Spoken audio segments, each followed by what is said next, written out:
सर्वशक्तिमान पिता धन्यवाद करते हैं आज के सुंदर बाइबल अध्ययन के लिए।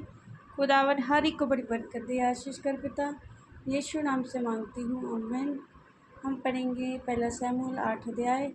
इसराइलियों द्वारा एक राजा की मांग। जब शमूएल बूढ़ा हुआ तब उसने अपने पुत्रों को इसराइलियों पर न्याय ठहराया। उसके जेठे पुत्र का नाम योएल और दूसरे का नाम अबिय्याह था। ये बेर्शेबा में न्याय करते थे, परंतु उसके पुत्र उसकी राह पर न चले, अर्थात लालच में आकर घूस लेते और न्याय बिगाड़ते थे।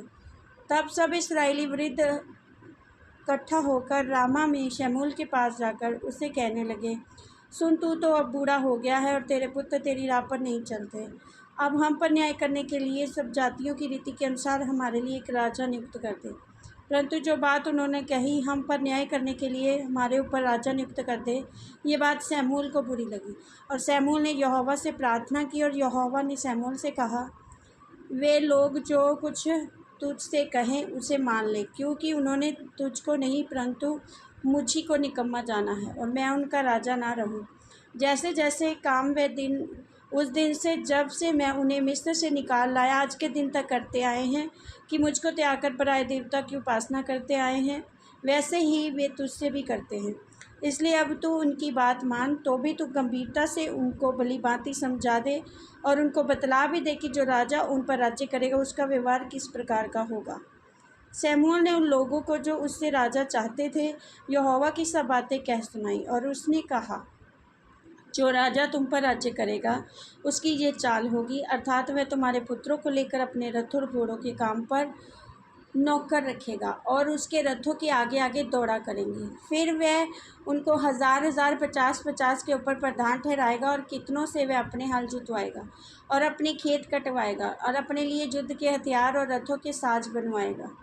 फिर वह तुम्हारी बेटियों को लेकर उनसे सुगंध द्रव्य और रसोई और रोटियां बनवाएगा।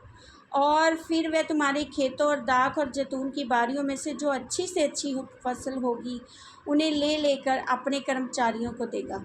फिर वह तुम्हारे बीज और दाख की बारियों का 10वां अंश लेकर अपने हाकिमों और कर्मचारियों को देगा।